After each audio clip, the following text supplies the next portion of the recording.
Rockets? Pfft, who needs them when you can throw satellites into space with a giant slingshot? Meet Spinlaunch, the company that's launching stuff into orbit with a flick of a giant wrist. First, let me ask you a simple question. Do you want to go to space? Well, you better have a big rocket and a lot of money to burn, because that's how we've been sending satellites and astronauts into orbit for decades. By blowing up metal tubes with tons of fuel. But what if there was a better way? A way that doesn't involve rockets, fuel, or emissions? A way that uses an electric motor, a vacuum chamber, and a spinning arm that can whip satellites into space at hypersonic speeds. Well, that's what Spinlaunch is doing, the company that is throwing objects into space with a giant slingshot.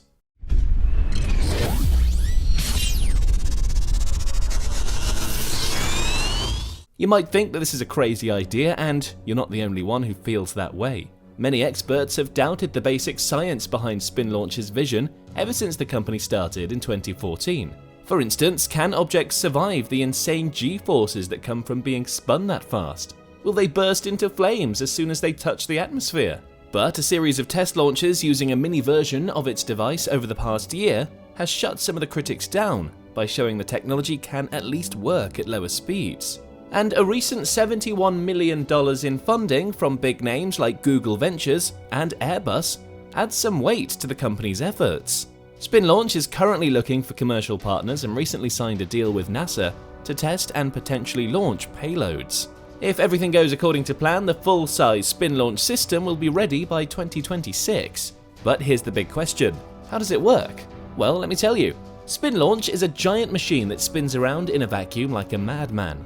It has a long arm that holds a payload with a satellite on one end. The arm has a release mechanism which lets go of the payload at the right moment when the arm is spinning fast enough and pointing in the right direction. During Spinlaunch's test launch, the arm let go of payloads at 180 RPM that flew up to 200,000 feet in 60 seconds, where a small rocket kicked in and pushed the payload to its final destination. Spinlaunch is planning to start with its suborbital accelerator, which will be 50.4 meters tall and can spin up to 450 RPM.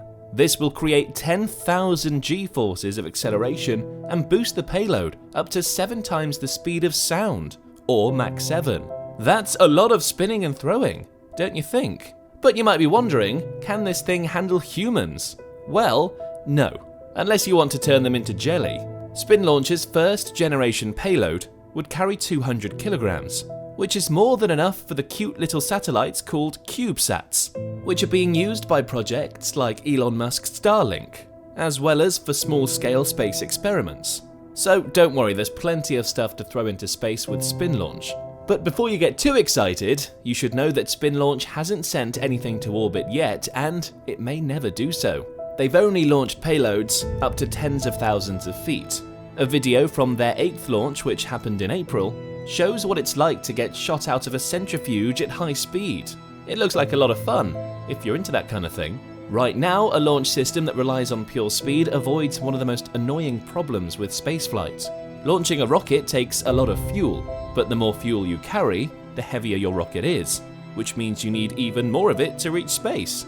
It's a vicious cycle. Today, the weight of a given rocket sitting on a launch pad may be 90% fuel, or even more. That's a lot of wasted space. But an electric motor means there's no need for fuel inside the spacecraft, and it could be powered by renewable energy.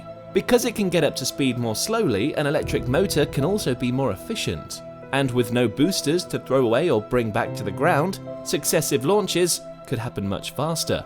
This means more stuff to throw into space with Spinlaunch.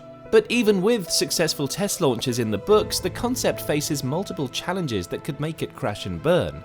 For one thing, Spinlaunch may hit a big wall in the air because it does the opposite of a normal rocket, says Julian Rimoli, a professor of aerospace and mechanical engineering.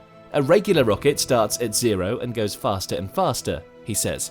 So by the time you get to 5,000 miles per hour, you are pretty high. This matters because the air up there is much thinner than down here. So launches powered by rocket boosters don't have to deal with much air resistance by the time they reach their maximum speed in the upper atmosphere. But Spinlaunch's payloads have another problem. They start out at their fastest and slow down as they go up, meaning they'll hit the thickest air right away. This could make the vehicle drag, along with another terrifying possibility.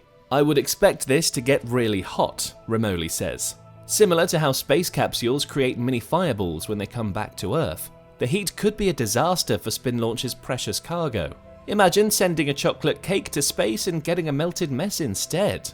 Another big issue comes from the massive G-forces crushing payloads inside the Spinlaunch centrifuge as it's speeding up.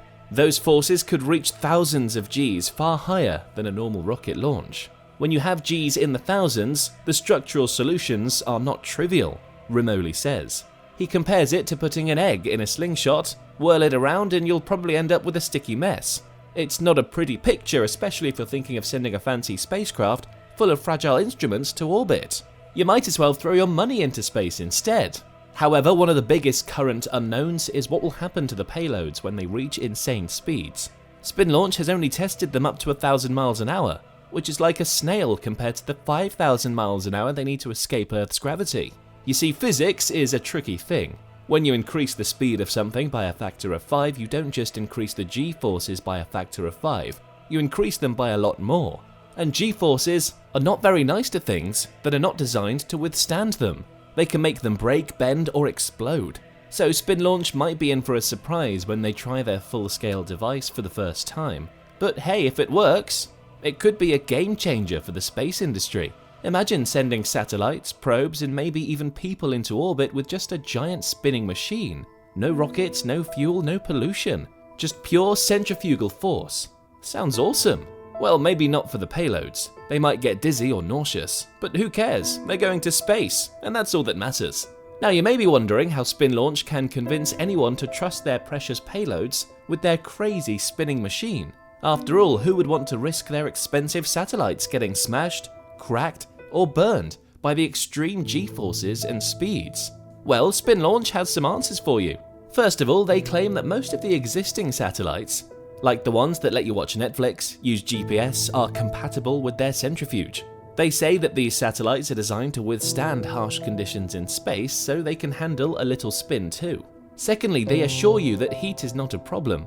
The payloads are so fast that they zip through the lower atmosphere in a few seconds, barely enough time to warm up. They won't catch fire like a meteor or a marshmallow. They'll be cool as a cucumber. And finally, they have some proof. They've been testing their system with a smaller version of their centrifuge at Spaceport America in New Mexico since November 2021. They've launched 10 test capsules so far, and they've all reached 30,000 feet and landed safely. No damage, no mess, no problem. So, Spinlaunch wants you to believe that their idea is not crazy at all, and they have the data to back it up. But will you buy it? Will you trust them with your payloads? Or will you stick with the old-fashioned rockets that go boom in a controlled way? Well, you probably don't buy it at all, and I don't blame you. You have better things to spend your money on than launching stuff into space. Thanks for watching. If you liked this video, please give it a thumbs up and share it with your friends. Don't forget to subscribe and hit the bell icon to get notified of our future videos. These things might sound repetitive, but they are really important for the growth of the channel. Thank you again, and by the way, did you hear about the recent moon landing attempts by Russia and India? One of them crashed badly. You can watch the videos of these missions by following these links. Also, if you're interested in seeing a 2.5 million miles high tsunami on a star, check out this amazing video. See you next time.